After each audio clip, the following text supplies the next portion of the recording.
Bart Gets Hit by a Car is the 10th episode of The Simpsons' second season. It originally aired on the Fox network in the United States on January 10, 1991. At the start of the episode, Bart is hit by Mr. Burns' car, prompted by ambulance chasing lawyer Lionel Hutz and quack Dr. drive Nick Riviera. The Simpsons sue Mr. Burns, seeking extensive damages for Bart's injuries. Hutz and Dr. Nick exaggerate Bart's injuries so they can gain sympathy at the trial. Marge is against the whole thing and grows concerned with the fact that Homer is asking Bart to lie. Bart Gets Hit by a Car was written by John Swartzwelder and directed by Mark Kirkland. The episode's plot was based on Billy Wilder's 1966 film The Fortune Cookie. Much of the ending of the show was pitched by executive producer James L. Brooks, who felt the episode needed a more emotional ending.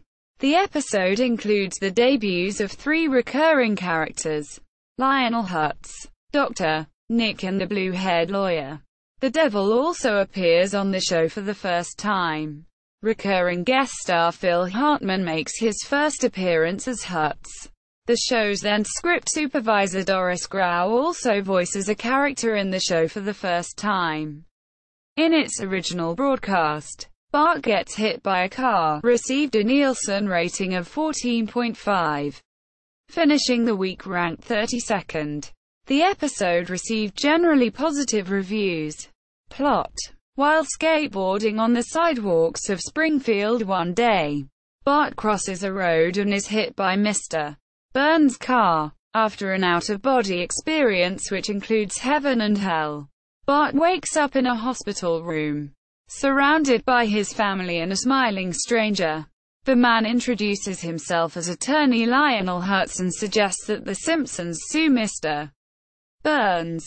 Marge rejects the idea as Bart's injuries are minor and Homer is hesitant to sue his boss. Later, Mr. Burns tries to avoid a potential lawsuit by offering Homer $100, which Homer refuses as it barely covers Bart's medical bills. Homer goes to see Hutz, who promises him a cash settlement of $1 million, of which Hutz gets 50%. Hutz takes Bart to see drive Nick Riviera, a quack doctor who claims that Bart has extensive injuries. Marge, however, is skeptical of his medical qualifications. Hutz encourages Bart to exaggerate his condition on the witness stand during the trial. On the stand, Bart and Mr. Burns tell outrageous versions of what happened.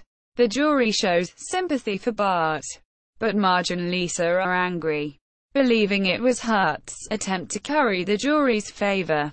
At his mansion, Mr. Burns offers Homer and Marge a $500,000 settlement. Feeling guilty for lying, Marge pleads with Homer to accept, but Homer objects, insisting Mr. Burns knows he will lose the trial. Marge admits she dislikes the situation, including the shifty lawyers and phony doctors. Mr. Burns overhears this and at the trial, his lawyer calls an unprepared Marge to the stand.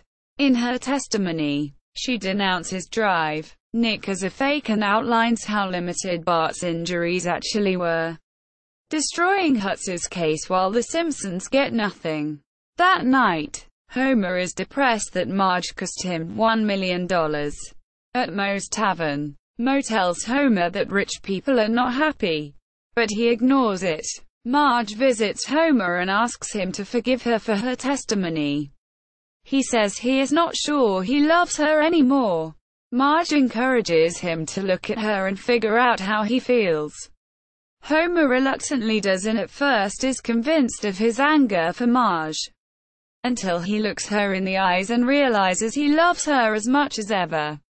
Production: the episode's plot was based on Billy Wilder's 1966 film The Fortune Cookie, in which Walter Matthau plays a dishonest lawyer who convinces Jack Lemmon's character to fake an injury for a large cash settlement.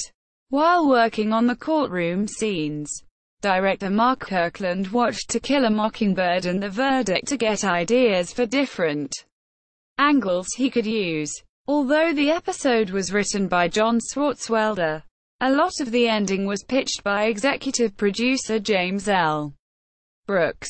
Brooks felt that the episode needed a more emotional ending, so some shots were reworked so that voiceovers could be added. The episode includes the debuts of 3 recurring characters: Lionel Hutz, Dr. Nick Riviera and the blue-haired lawyer. Lionel Hutz was designed by Mark Kirkland, who gave him an evil design, but was asked to make him more bland-looking. He gave him a powder blue suit to make him stand out more. Phil Hartman, who voices Hutz, also guest stars for the first time.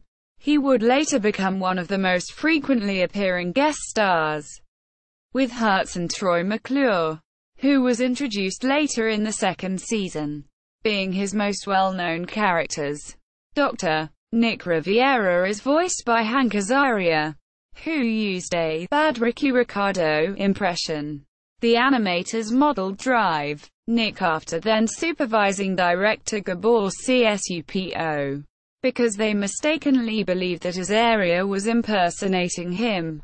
The blue-haired lawyer, who does not have a proper name, was based on Roy Cohn, who became famous as Senator Joseph McCarthy's lawyer. His voice, provided by Dan Castellaneta, was also an impression of Cohn.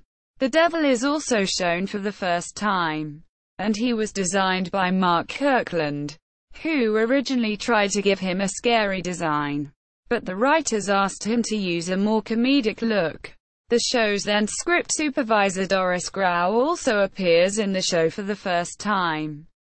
She was used because of her unique voice, and appears as a minor character in this episode, but would later become known for voicing Lunch Lady Doris. Cultural references. The Devil says, "Please allow me to introduce myself," a reference to the Rolling Stones song, Sympathy for the Devil. In addition, when Bart wakes up from his out-of-body experience, he says, "I did go away, Mom. I was miles and miles and miles away, writhing in agony in the pits of hell. And you were there. And you and you and you." A reference to the 1939 film adaptation of The Wizard of Oz. When Dorothy awakens from her slumber, the design of hell in the episode references Hieronymus Bosch's triptych The Garden of Earthly Delights, particularly the Hell panel. Reception. In its original broadcast, Bart Gets Hit by a Car finished 32nd in ratings for the week of January 7 to 13, 1991, with a Nielsen rating of 14.5 and was viewed in approximately 13.5 million homes, down from show's season average rank of 28th. It was the highest-rated program on Fox that week. The episode finished second in its time slot to The Cosby Show, which aired at the same time on NBC, which had a Nielsen rating of 17.8. The episode's reference to The Wizard of Oz was named the 4th greatest film reference in the history of the show by Nathan Dighton of Total Film. The authors of the book One Can't Believe It's a Bigger and Better Updated Unofficial Simpsons Guide, Warren Martin and Adrian Wood, praised Bart Gets Hit by a Car as an interesting episode in that we begin to see the very dark side of Burns that will develop later. Although Smithers is still just a toady. A good introduction for Lionel Hutz and a nice look at hell, heaven and the original Snowball. Doug Pratt, a DVD reviewer and Rolling Stone contributor, concurred, stating that the episode led to inspired looks at heaven, hell, and ambulance chasing lawyers. DVD movie guys Colin Jacobson lauded the episode for providing a lot of great moments, especially in court when we heard the differing viewpoints of the accident offered by Bart and Mr. Burns. Carr worked well and was consistently amusing and lively. Dawn Taylor of the DVD Journal thought that the best line was Bart's testimony It was a beautiful Sunday afternoon. I was playing in my wholesome childlike way, little realizing that I was about to be struck down by the luxury car of death. Bart gets hit by a car, at The Simpsons. Bart Gets Hit by a Car episode capsule. The Simpsons archive. Bart Gets Hit by a Car, on IMDb. Bart Gets Hit by a Car, at TV.com.